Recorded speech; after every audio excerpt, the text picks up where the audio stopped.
Normalement, si t'as cliqué sur cette vidéo, tu connais David Goggins. David Goggins. Dave Goggins. David Goggins. Que ce soit le cas ou pas, je vais faire quelques rappels sur qui est cette putain de légende.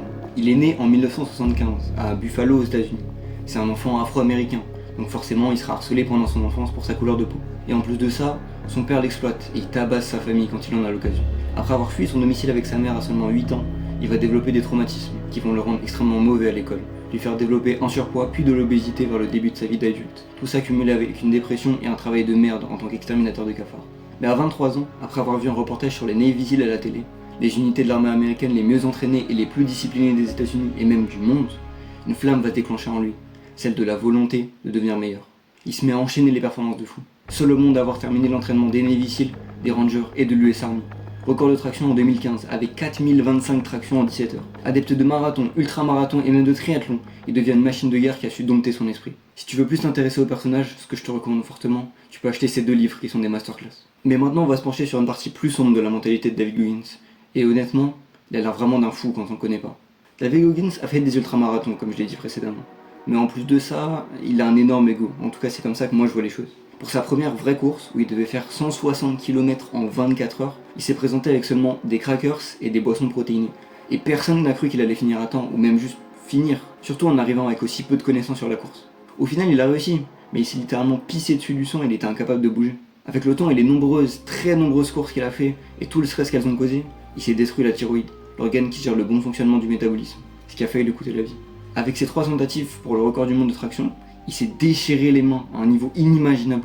Il a dû s'injecter des anesthésiants directement dans la chair pour surmonter la torture que c'était de continuer. Aujourd'hui, son corps est littéralement détruit. Il a dû se faire opérer des genoux plusieurs fois à cause de leur état catastrophique. Il a dû s'étirer pendant des mois pour retrouver la mobilité qu'il a perdue à cause de la course. C'est important de le rappeler, mais David Goggins n'est au final pas qu'une personne disciplinée, c'est aussi une personne traumatisée qui a lié ses performances dans n'importe quel domaine à sa valeur.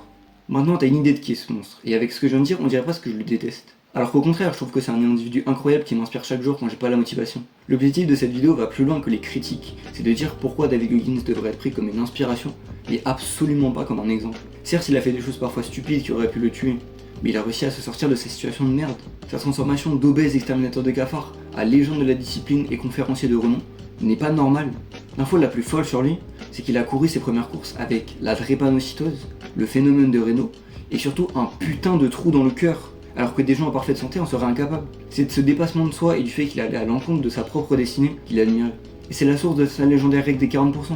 Lorsque tu penses être au maximum de tes capacités, t'es en réalité qu'à 40% de ton plein potentiel. Il a aussi créé plein d'autres méthodes, se regarder dans le miroir pour se cracher les 4 vérités à la gueule, utiliser une boîte à cookies mentale qui permet de stocker toutes nos petites victoires pour les moments où la motivation est au plus bas, et encore plein d'autres dont il parle dans ses livres.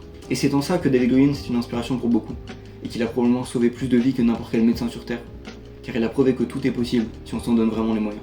Sur ce, je vais finir par cette phrase. Détruisez vos limites, mais pour autant ne détruisez pas votre corps. Abonne-toi et... Stay fucking hard! Bisous, moi.